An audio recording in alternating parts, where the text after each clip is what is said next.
Conscient que la théorie de la substitution musulmane ne peut tenir face à la qualité de sa source, la raison et à la sainteté de Dieu, et conscient aussi que les ouvrages utilisés par certains apologistes musulmans ne sont que des récits tardifs et fictifs, le professeur Mahmoud Ayoub, voulant malgré tout garder chèrement la notion de substitution, proposa une hypothèse en s'appuyant sur le théologien musulman Razi, en affirmant que, je cite, « les Juifs cherchèrent à tuer Aïssa, mais Dieu le prit avec lui. Ils prirent donc un autre, qu'ils crucifièrent sur une colline haute et isolée, ne permettant pas de s'approcher de lui jusqu'à ce que son visage ait changé du tout au tout. Ils ont ainsi pu dissimuler l'ascension de Jésus, acte dont ils avaient été témoins, et diffuser de faux rapports de sa mort et sa crucifixion. Ainsi, cette substitution ne fut plus une action d'Allah, mais des Juifs. » À cela s'ajoute une autre argumentation qui s'inscrit en complémentarité de l'hypothèse d'Ayoub et qui est aussi une fumisterie qui se veut d'exploiter chaque faille du texte évangélique. En vérité, il n'y a de faille que lorsque le texte ou le verset est pris hors contexte, que ce soit au niveau littéraire ou historique. Et dans notre cas, les deux points se rejoignent. Voici l'hypothèse dans son intégralité. Le lieu de l'exécution était éloigné du palais et des grands bâtiments. Or, le Messie avait été rudement éprouvé par les derniers événements et il était épuisé. Les gardes du tribunal, des Romains, ordonnèrent donc à un autre homme de porter la barre pour qu'on l'on puisse presser le pas. Ces gardes devaient, une fois arrivés près du lieu de supplice, confier le condamné à d'autres gardes romains, ceux du lieu d'exécution, qui devaient s'occuper de la suite de l'affaire. Les gardes du lieu d'exécution virent donc quelques hommes avancer sous l'escorte d'autres gardes et virent l'un d'entre eux, un Israélite, porter la barre. Ils prirent la relève des gardes du tribunal en prenant l'affaire en main. Ils continuèrent leur marche et gravirent la colline où étaient érigés les poteaux. Et là, ils furent dans l'illusion. Ils saisirent celui qui portait la barre, lui clouèrent les poignets sur celle-ci et la fixèrent sur le poteau. Celui qui portait la barre cria, hurla qu'il était innocent, et que ce n'était pas lui qu'il fallait exécuter. Mais pourquoi les gardes chargés de l'exécution en tiendraient-ils compte? Tout condamné à mort crie qu'il est innocent et que c'est un autre le coupable. Les autres gardes, ainsi que ceux qui avaient voulu la condamnation à mort, restés à distance, ne se rendirent pas compte qu'un autre avait été crucifié à la place de Jésus. Pour appuyer cette argumentation, la position musulmane rajouta que, certes, l'évangile selon Jean relate que des femmes se tenaient debout près de Jésus sur la croix et que celui-ci parla même à un de ses disciples, lui enjoignant de prendre soin de sa mère. Mais les évangiles synoptiques relatent, eux, que ces femmes se tenaient à distance du lieu de crucifixion. Nous pensons donc qu'il y a eu erreur de relation. De loin, elles ont cru qu'il s'agissait de Jésus, or ce n'était pas lui. Nous allons donc, dans ce chapitre, répondre à cette hypothèse par un développement qui nous amènera à cette conclusion. L'affirmation d'Ayoub ainsi que cette complémentarité ne peuvent aucunement tenir, aussi rationnelles soient-elles.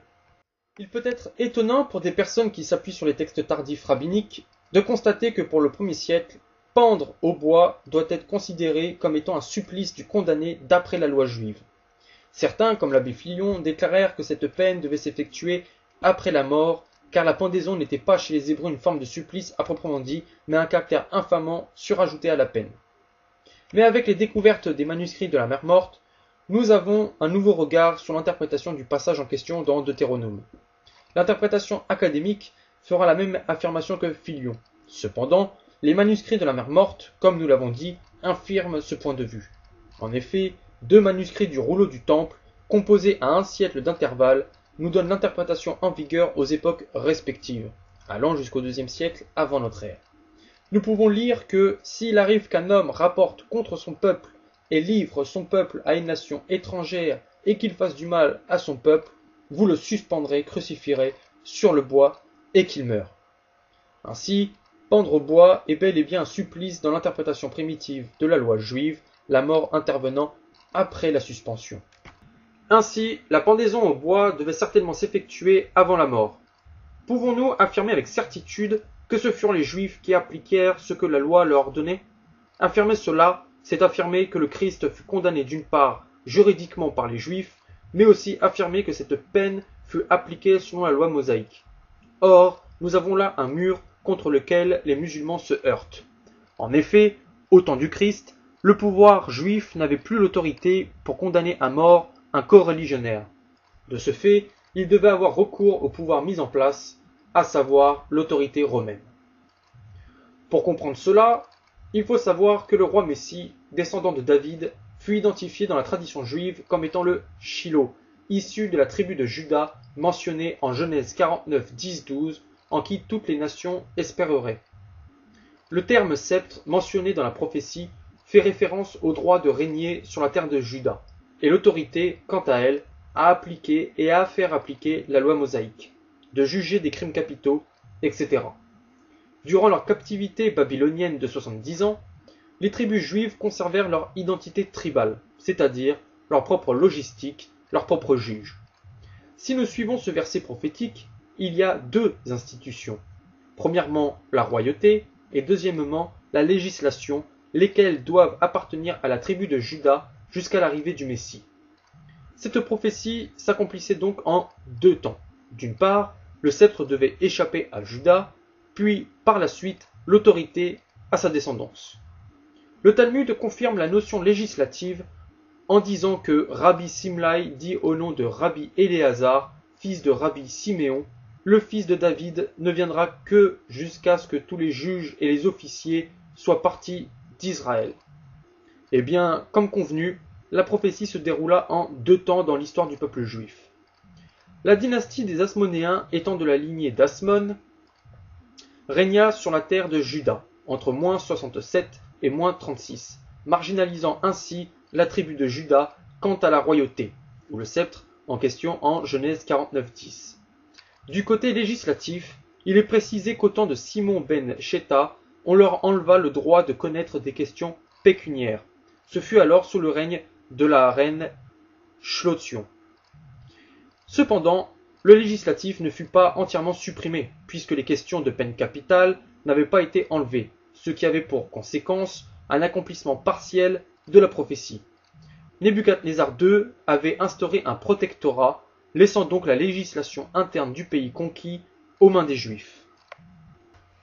C'est au 1er siècle que la prophétie fut accomplie entièrement avec la venue de notre Seigneur Jésus-Christ.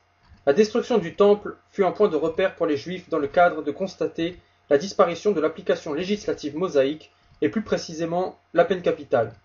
Par exemple, nous lisons dans le Talmud que 40 ans avant la destruction du temple de Jérusalem, le droit de prononcer les sentences capitales a été enlevé aux Israélites. Nous pourrions même prendre un témoignage où nous constatons que la disparition de la législation était pleinement mise en lien avec la venue du Shilo. Ce témoignage est celui d'un rabbin dénommé Ramon qui aurait rapporté que lorsque les membres du Sanhédrin ont découvert que les droits de la vie et de la mort avaient été arrachés de leurs mains, une consternation générale les saisit. Ils ont couvert leur tête de cendres et leur corps avec un sac en criant « Malheur à nous, le sceptre de Juda a été enlevé et le Messie n'est pas encore venu. » Mais même en ne prenant pas compte ce témoignage, nous constatons que selon la tradition juive, la venue du Messie était d'actualité dans le cadre de la période du Second Temple, prophétie rapportée notamment par le prophète Zacharie, reprise dès lors de controverses gardées dans le Talmud. Le Talmud continue dans cette lancée en disant que depuis le jour où le temple a été détruit, bien que le Sanhédrin ait été aboli, les 4 modes d'exécution n'étaient pas abolis. Ils n'étaient pas abolis, vous dites, mais sûrement ils l'étaient. Mais la loi des 4 modes d'exécution n'est pas abolie. Que signifie cette non-abrogation de la loi? Le Talmud répond cela en affirmant que la mort que les tribunaux juifs ne pourraient plus décréter sera maintenant provoquée par des interventions célestes. Et ce fut précisément, comme nous l'avons dit, au temps de la venue du Christ que ce droit fut retiré. En effet, nous lisons encore chez Maïmonide que 40 ans avant la destruction du temple, les peines criminelles ont cessé en Israël, bien que le temple fût encore debout.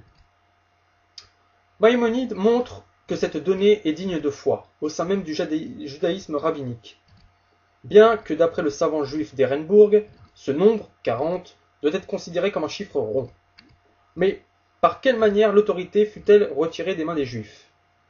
Eh bien, lorsque le territoire de Juda devint une province romaine, rebaptisée alors Judée, comme Frédéric Godet le souligna en affirmant que depuis que la Judée avait été réduite en province romaine, à la suite de la destitution d'Archélaos, de l'ancêtre de notre ère, l'autorité juive avait légalement perdu le jus gladi qui se réservait par tous les Romains dans les provinces incorporées.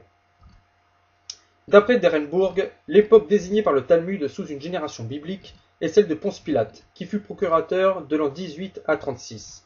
Cependant, il n'est guère probable que le juge Gladys soit resté aux Juifs jusque-là. Il a dû cesser depuis Caponius en l'an 6 ou 7 de notre ère, comme l'a précisé Godet. Jean-Pierre Lémonon donne même une période plus précise. Entre 6 et 66, les autorités juives n'avaient plus le pouvoir de condamner à mort. Cette destitution avait une conséquence non sans importance. Le Sanhédrin ne pouvait en aucune manière mettre en application la loi divine qu'en sentence capitale. Pour prendre conscience de cela, prenons le cas de Jacques le Juste. Flavius Joseph, historien juif du 1er siècle, relata les circonstances de la mort du frère du Seigneur. Nous allons prendre soin de le citer entièrement, afin de ne perdre aucun détail du récit. Ayant appris la mort de Festus, l'empereur envoya Albinus en Judée comme procurateur. Le roi enleva le pontificat à Joseph le grand prêtre, et donna la succession de cette charge au fils d'Hanan, nommé lui-même Hanan. On dit que le vieil Hanan fut très heureux, car il avait 5 fils, qui tous eurent la chance d'être grands prêtres de Dieu, et il avait lui-même rempli cette charge pendant très longtemps. Or, cela n'arriva jamais à aucun autre de nos grands pontifes. Hanan le jeune, qui, comme nous l'avons dit, reçut le grand pontificat, était un caractère fier et d'un courage remarquable. Il suivait, en effet, la doctrine des Sadducéens, qui sont inflexibles dans leur manière de voir si l'on compare aux autres juifs, ainsi que comme nous l'avons déjà montré. Comme Hanan était tel et qu'il croyait avoir une occasion favorable parce que Festus était mort et Albinus encore en route, il réunit un Sanhédrin, traduisit devant lui Jacques, frère de Jésus appelé le Christ, et certains autres, en les accusant d'avoir transgressé la loi, et il les fit lapider. Mais tous ceux des habitants de la ville qui étaient les plus modérés et les plus attachés à la loi en furent irrités, et les envoyèrent demander secrètement au roi d'enjoindre à Hanan de ne plus agir ainsi, car déjà auparavant il s'était conduit injustement. Certains d'entre eux allèrent même à la rencontre d'Albinus, qui venait d'Alexandrie, et lui apprirent qu'Hanan n'avait pas le droit de convoquer le Sanhédrin sans son autorisation. Albinus, persuadé par leurs paroles, écrivit avec colère à Hanan en le menaçant de tirer vengeance de lui. Le roi Agrippa lui enleva pour ce motif le grand pontificat qu'il avait exercé 3 mois et en investit Jésus, fils de Damnéos. Le jeune Hanan, qui était alors le grand prêtre, établi à ce moment-là par le roi Agrippa II, a donc dû attendre une occasion comme celle de la mort du procurateur Festus pour entreprendre un procès à l'encontre de Jacques, son remplaçant Albinus n'était pas encore arrivé. Ce laps de temps où l'autorité romaine ne fut pas représentée de façon effective par la présence d'Albinus fut propice pour le grand prêtre quant à son objectif. Cette décision fut non sans conséquence.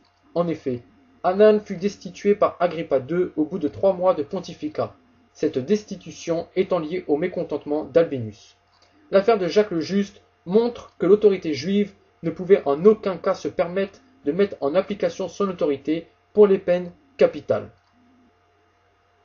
Lorsque nous savons tout cela, nous saisissons alors la raison du Sanhédrin qui l'amena à traîner le Christ devant Pilate, auquel était réservé le juste Gladys. Les manuscrits de la mer morte nous permettent aussi de comprendre le déroulement du procès sanhédrite. Le rouleau du temple affirme que c'est sur la parole de 2 témoins ou sur la parole de 3 témoins que l'homme mourra. Nous comprenons alors pourquoi le Sanhédrin avait recours à 2 témoins. Mais là où nous constatons que la loi divine ne pouvait être appliquée entièrement, c'est lorsque nous lisons, toujours dans le rouleau du temple, que ce sont ces mêmes témoins qui devaient le suspendre, le crucifier sur le bois. Cette contrainte amena le Sanhédrin à porter l'affaire, déjà conclue pour lui, devant Pilate. Comme le dit Jobert, une double condamnation de Jésus apparaît donc parfaitement cohérente selon la logique des intérêts et des situations en présence, et il n'y a pas de lieu de douter des textes qui la supposent. Cela ne signifie d'ailleurs pas que les 2 condamnations soient à mettre sur le même plan. Dans le cas de Jésus, celle de Pilate était finalement la seule décisive, mais celle des Sanhédrites était moralement essentielle et pratiquement entraînait l'autre. Ainsi, si le Christ fut jugé à être condamné à mort par le Sanhédrin, ce dernier ne pouvait en aucune manière appliquer cette sentence. Alors, les paroles du Seigneur deviennent pleines de sens. Le Fils de l'homme sera livré aux grands prêtres et aux scribes, ils le condamneront à mort, ils le livreront aux non-juifs, ils se moqueront de lui, ils lui cracheront dessus, ils le fouetteront et ils le tueront. Ainsi, cette volonté d'amener l'affaire devant Pilate a une conséquence. Le Christ ne sera pas exécuté selon les directives divines contenues dans la Torah, mais selon une pratique païenne, la pratique romaine. Cela est d'autant plus frappant en sachant que Pilate ne savait pas que le Sanhédrin avait déjà jugé l'affaire et avait conclu à la mise à mort. Le Sanhédrin fut obligé, de par sa position face au procurateur et sa volonté de voir Jésus mourir, d'insérer dans l'affaire un point de vue politique qui amènerait Pilate à s'y intéresser à contre-cœur. En effet, si le Sanhédrin avait porté seulement le point de vue religieux, Pilate n'aurait pas donné suite à l'affaire, ne voyant aucun préjudice à l'encontre des intérêts de l'Empire romain. Les évangiles reflètent de façon très précise et très fidèlement la prise en charge de l'exécution par les Romains. En effet, nous y voyons toute la procédure légale. Dans un premier temps, le Christ fut flagellé. Cette pratique était mise en place pour les esclaves, mais aussi avant de mettre un condamné sur le stauros, la croix. L'instrument utilisé était le flagrum, dont les extrémités étaient terminées soit par des petits bouts de pièces de plomb, soit par des os de mouton, ayant alors pour effet de déchirer la chair du supplicié. La justice romaine épargnait les citoyens romains de cette torture. Par la suite, il dut porter lui-même le patibulum, c'est-à-dire la poutre horizontale de la croix jusqu'au calvaire. Avec le supplice de la flagellation, le Christ n'avait suffisamment plus de force pour porter seul le patibulum, lequel pesait entre 37 et 55 kilos. Ainsi, les Romains forcèrent Simon de Cyrène à l'aider pour le porter à l'extérieur de la ville, selon la pratique alors en vigueur dans l'Empire. Pilate fit ensuite écrire un titulus, le motif de la condamnation. Le titulus, dans le cadre d'une condamnation, était un petit panneau qui énonçait le crime du condamné. Attaché sur un bâton, il était porté à l'avant du cortège du futur supplicié en sortant de la prison, et, comme dans notre cas, plus tard cloué sur la croix au-dessus de la tête. Cependant, dans les écrits évangéliques, le titulus n'apparaît que sur le lieu de la crucifixion. Pourquoi pas avant? Eh bien, il faut regarder les détails de plus près. Les nombreux accessoires que les Romains mirent dans les mains et sur le Christ, à savoir la couronne d'épines, le vêtement pourpre, le roseau faisant office de sceptre, traduisaient l'inscription sur le titulum. Le récit de saint Matthieu est plus précis, lequel utilise le terme chlamis. Cela est significatif, car le terme chlamis ne signifie pas manteau, premièrement, mais simplement par extension. Le sens véritable est celui d'habit militaire, de surtout de casaque. De plus, ce chlamis était de couleur pourpre, couleur de la royauté dans l'Empire romain. Tous ces accessoires permettaient de comprendre pleinement, selon le contexte politico-religieux de l'époque, la raison de la condamnation. Mais selon la procédure romaine, le titulus devait aussi être utilisé pendant le cortège jusqu'au lieu du supplice. Enfin, le Christ échappa au crurifragium, au brisement des jambes, que les Romains employaient afin de hâter la mort par crucifixion, puisque le Christ était déjà décédé.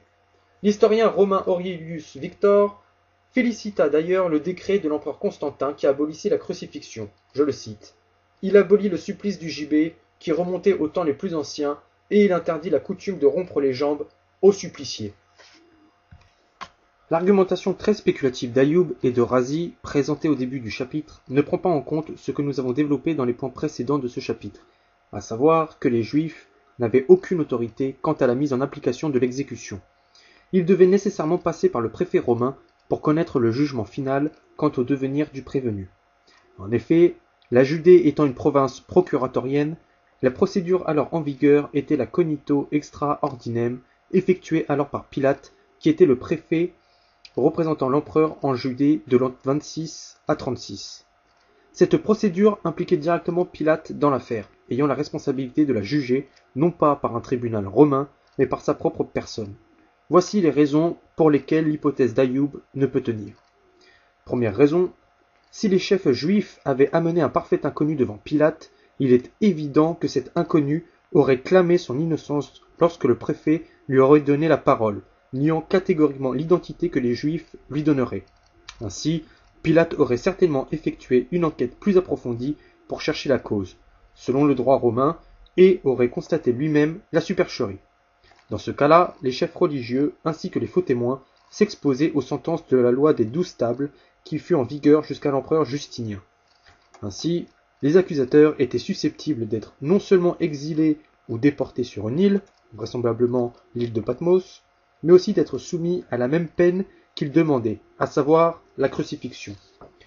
Et connaissant la sévérité de Pilate à l'encontre des Juifs, il aurait certainement appliqué pour les détracteurs cette dernière sentence, afin de démontrer qu'on ne peut se jouer de lui.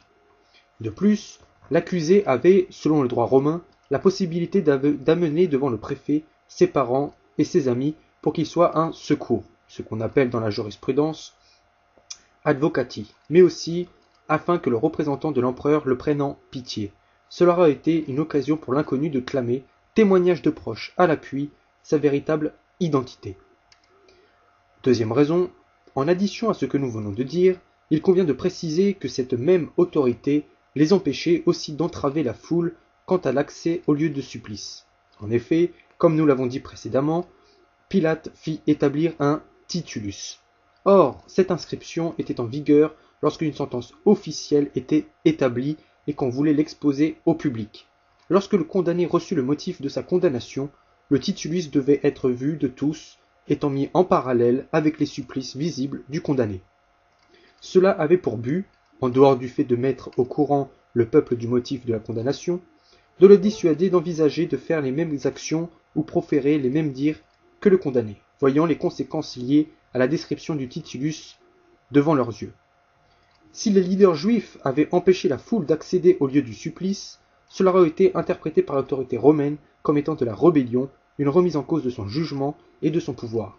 Et dans ce cas, les juifs auraient été, là encore, sévèrement réprimandés. Troisième raison, la juridiction romaine plaçait des gardes auprès de la croix, afin que les proches du supplicié ne puissent pas avoir l'occasion de le retirer de l'instrument et de l'enterrer sans le consentement de l'autorité romaine.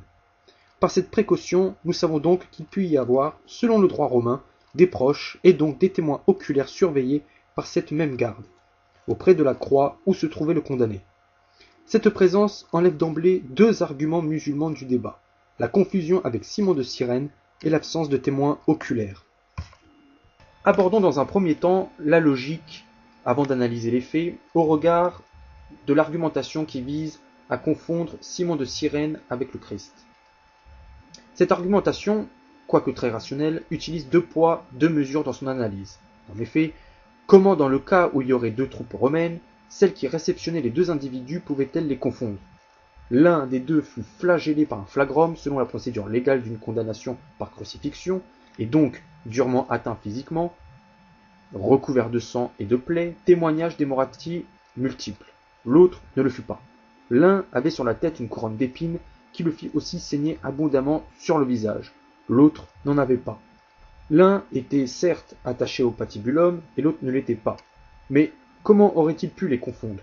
À moins d'être aveugle, il ne pouvait pas. Mais disons-le tout de suite, aborder l'hypothèse musulmane selon la logique ne lui donne en aucune manière une quelconque légitimité. Elle n'est pas valable au regard du droit romain.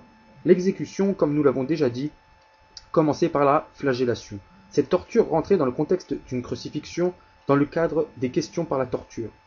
Or, en Judée, puisque Pilate n'avait pas le rang nécessaire pouvant lui permettre d'avoir des licteurs, on avait recours pour l'exécution à non pas deux, comme le sous-entendrait l'hypothèse musulmane, mais à un seul groupe de 4 soldats, dirigés par un centurion que l'on nommait généralement l'exactor mortis ou le supplicio prepositus. Ce centurion avait plusieurs responsabilités. Premièrement, s'assurer que la procédure des questions par la torture était respectée. Deuxièmement, escorter le condamné jusqu'au lieu de supplice. Et enfin, troisièmement, vérifier le décès du supplicié. En résumé, comme le dit Henri Daniel Rops, son métier obligeait à demeurer présent à côté des suppliciés jusqu'au bout. De plus, il devait s'assurer que le futur crucifié n'allait pas succomber à ses blessures sur le parcours. Le quaternion était choisi au milieu d'une cohorte selon la promulgation du jugement officiel et dirigé par l'exactor mortis. Ces 4 légionnaires étaient chargés de flageller les condamnés, mais aussi de l'amener sur le lieu de supplice et de le crucifier. Il n'est donc pas question de transfert de groupe à groupe. En effet, ces 4 soldats assumaient temporairement le temps de l'exécution le rôle de lecteur. Les évangiles reflètent ici, encore une fois, parfaitement cette législation romaine contextualisée par la position hiérarchique de Pilate.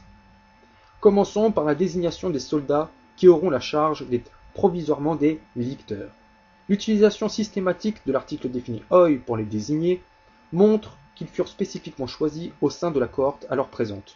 D'ailleurs, saint Matthieu et saint Marc le firent bien valoir en précisant que ces 4 soldats assemblèrent autour du Christ toute la cohorte. Une fois arrivés sur le lieu du supplice, ils gardèrent l'endroit. Saint Jean précise que par la suite, les soldats, après avoir crucifié Jésus, prirent ses vêtements et ils en firent 4 parts, une part pour chaque soldat. Et le fait qu'ils devaient tirer au sort celui qui allait recevoir la tunique exclut le fait qu'il y ait pu avoir un 5e licteur temporaire. Il y a donc bel et bien un seul groupe de 4 soldats pour appliquer la sentence de Pilate, conformément à la législation romaine. Quant à l'exactor mortis, nous le voyons intervenir au calvaire avec le quaternion.